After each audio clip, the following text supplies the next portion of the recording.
यहाँ पर कर्नाटक के हासन में किसान रेल में सामान चढ़ाया जा रहा है। आप देख सकते हैं कि किस तरीके से किसानों की फसल को ये एक जगह से दूसरी जगह ले जाने के लिए पूरा इंतज़ाम किया गया है। तो ये तीसरी किसान रेल है जो कर्नाटक से दिल्ली के बीच चलाई गई है।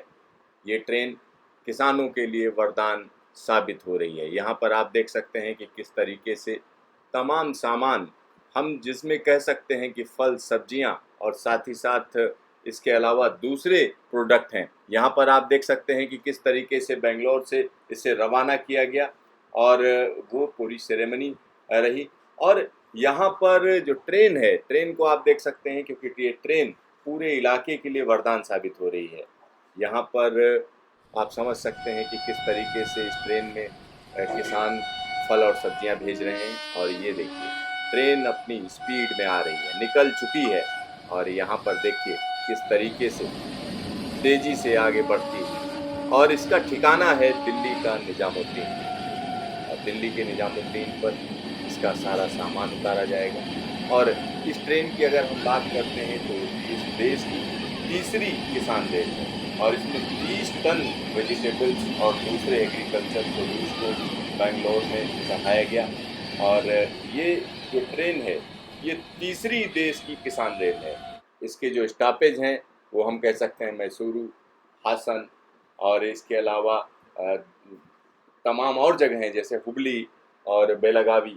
इन सारी जगहों से होती हुई, पुणे होती हुई ये ट्रेन दिल्ली पहुंचेगी। इन सभी जगहों पर किसान अपना माल इस ट्रेन पर लाद सकते हैं, भेज सकते हैं और इसके रेट भी ढुलाई के जो हैं वो काफ़ी, हम कह सकते हैं, मुनासिब हैं किसानों के लिए।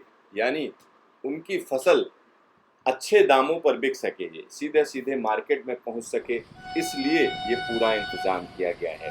और ये ट्रेन दिल्ली पहुंचने में तकरीबन 2 दिन लेती है और इस तरीके की तमाम ट्रेनें चल रही हैं। अब इन ट्रेनों को चलाने का सिलसिला शुरू हो गया है और इनकी सफलता को देखते हुए भारतीय रेलवे तमाम दूसरे क्षेत्रों के लिए भी ये ट्रेनें शुरू करेगी। और पहली ट्रेन की अगर हम बात करें तो निश्चित तौर पर हम कह सकते हैं कि देवलाली से दानापुर के लिए शुरू की गई। और इसके बाद दूसरी ट्रेन की अगर हम बात करते हैं तो वो दक्षिण भारत से उत्तर भारत के लिए चलाई गई। तीसरी ट्रेन की बात करें तो ये तीसरी ट्रेन है जिसको चलाया गया है और इसका जो रिस्पांस मिल रहा है वो बहुत बेहतरीन मिल रहा है, क्योंकि किसानों की फसल सीधे सीधे बड़े मार्केट्स में पहुंच सके, बड़ी जगहों पर पहुंच सके जहां पर उसकी डिमांड है।